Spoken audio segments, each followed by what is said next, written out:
नमस्कार। मैं doctor Parvez Alam. Dear friends, time travel के बारे में आप सुने हैं? टाइम ट्रेवल जो है ये होता क्या है? क्या हकीकत में टाइम ट्रेवल हो सकता है? आखिर टाइम ट्रेवल अगर हो सकता है तो कैसे हो सकता है? क्या है उनका ट्रिक्स और क्या है उनका फिजिक्स? आज हम ये जानने वाले हैं। तो स्वागत है आपका हमारा दुनिया नॉलेज टीवी पर। My dear friends, time travel के बारे में अक्सर आप लोग जो है हॉलीवुड की फिल्में देखते होंगे। तब उस वक्त जो है आपके दिमाग में यह ख्याल आता होगा, क्या ये सच में संभव हो सकता है? आइए आज इसका ट्रिक और फिजिक्स को समझते हैं कि हकीकत में क्या टाइम ट्रेवल हो सकता है। आखिर साइंस जो है ये टाइम ट्रेवल के बारे में क्या राय रखती है, इसको भी जानना पड़ेगा।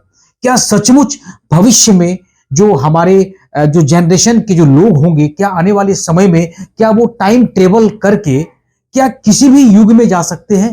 माय डियर फ्रेंड्स, एक बात जानना पड़ेगा आपको। टाइम ट्रेवल की साइंस जो है वो आपको अक्सर जो है वो जो फिल्में होती है उस समय हमारे दिमाग में जो है कुछ उथल पुथल चलता रहता है। कई सारे सवाल जो है दिमाग में कूदते रहते हैं। क्या वाकई ऐसा हो सकता है? क्या कोई सचमुच में जो है भविष्य में या कोई सचमुच में भूतकाल में वापस जाकर फिर आ सकता है?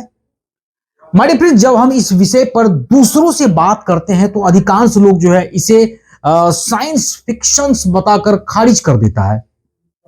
लेकिन क्या आप जानते हैं कि विज्ञान ने जो टाइम ट्रेवल के सिद्धांतों को पूरी तरह से अभी तक खारिज नहीं किया है। हमारे फ्रेंड्स, बात शुरू होती है सन 1895 ईस्वी की।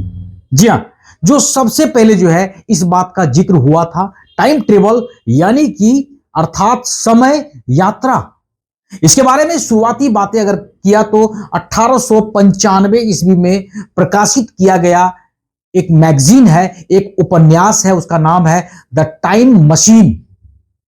इस उपन्यास में मिलता है, इसे विज्ञान गल्प के जनक जाने वाले जिसको बोलते हैं, उसका लेखक कह सकते हैं, H.G. वेल्स ने लिखा था माय डियर फ्रेंड्स। लेकिन यह आविष्कारक यानी कि उस तरीके से समझने के योग्य तो बिल्कुल भी नहीं था।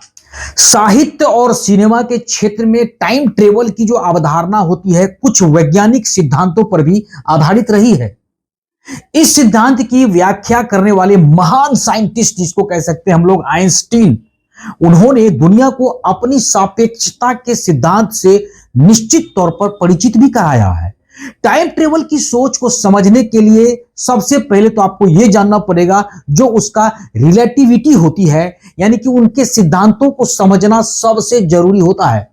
इस सिद्धांत से पहले समय को सभी के लिए समान, स्थिर या निरपेक्ष माना जाता था, जिसका मतलब है कि किसी भी व्यक्ति के लिए समय जो है स्थिर होगा, चाहे वह दुनिया के किसी भी कोने में क्यों ना हो। इस धारणा को आइंस्टीन ने बिल्कुल खारिज कर दिया, बिल्कुल खत्म कर दिया। उन्होंने बताया कि समय सभी के लिए एक समान तो बिल्कुल नहीं होता, यानी कि दो अलग अलग स्थानों पर मौजूद व्यक्तियों के लिए जो समय होता है वो बिल्कुल भिन्न होता है, बिल्कुल अलग होता है। उनके अनुसार दो घटनाएं, मान लो सपोज दो घटनाएं होती है, तो दो घटनाओं के बीच का जो सामंजस्य होता है, दो घटनाओं के बीच का समय उस व्यक्ति के गति और दर्शक की दृष्टि के आधार पर डिपेंड करता है। आखिर क्या कहता है हमारा साइंस? समय यात्रा के बारे में वैज्ञानिकों के बीच अक्सर मतभेद बना रहता है। कुछ वैज्ञानिक जो है इसे संभव मानते हैं, जबकि कुछ तो इसे पूरी तरह से ढकोसला मानते हैं, कुछ उसे पूरी तरह से नकारते हैं। माय डियर फ्रेंड्स, बात शुरू होती है 1915 में भी।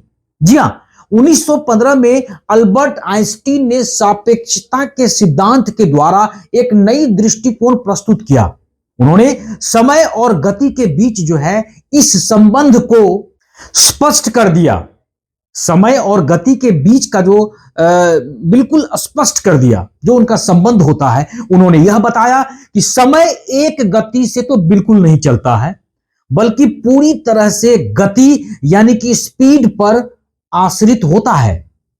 जैसे कि अगर आपकी गति ज्यादा है तो आप तय दूरी को कम समय में पूरा कर सकते हैं। बात समझ में आ रही? जबकि धीमी गति में आपको ज्यादा समय चाहिए होगा। अगर आप अपनी गति बहुत तेज कर लें तो आप समय से आगे निकल सकते हैं, जिसे कि हम भविष्य कह सकते हैं।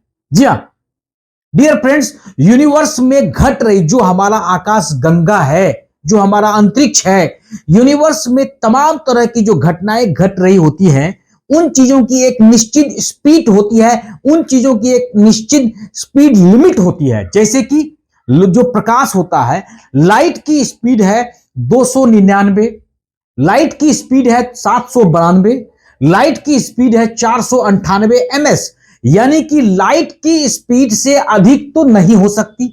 अगर हम अपनी स्पीड को लाइट की स्पीड में बदल दें तो क्या होगा, सोचा है? हो सकता है हम लाइट की स्पीड से ट्रैवल करने पर अभी के समय से आगे निकल जाएं। माय डियर फ्रेंड्स, साइंस में मिलता है टाइम ट्रेवल्स के बहुत सारे संकेत। फिर बात शुरू होती है सन 1971 में, यानी कि 1971 में जोसेफ सी हाफेलो और रिचर्ड ई किटिंग ने सापेक्षता के सिद्धांत के आधार पर एक एक्सपेरिमेंट किया था, जिसका नाम हाफे किटिंग एक्सपेरिमेंट था। इस एक्सपेरिमेंट में 4 एटॉमिक क्लॉक, ठीक है, यानी परमाणु घड़ी का इस्तेमाल किया गया था। इन घड़ियों को लेकर उन्होंने धरती के 2 चक्कर लगाए, यानी कि उन्होंने परमाणु घड़ी छोड़ दी थी, वहीं बाकी 3 घड़ियां उनके साथ धरती का चक्कर लगा रही थी। जब वे वापस लौटते हैं तो उन्होंने क्या देखा, हैरान कर देने वाली बात को देखा।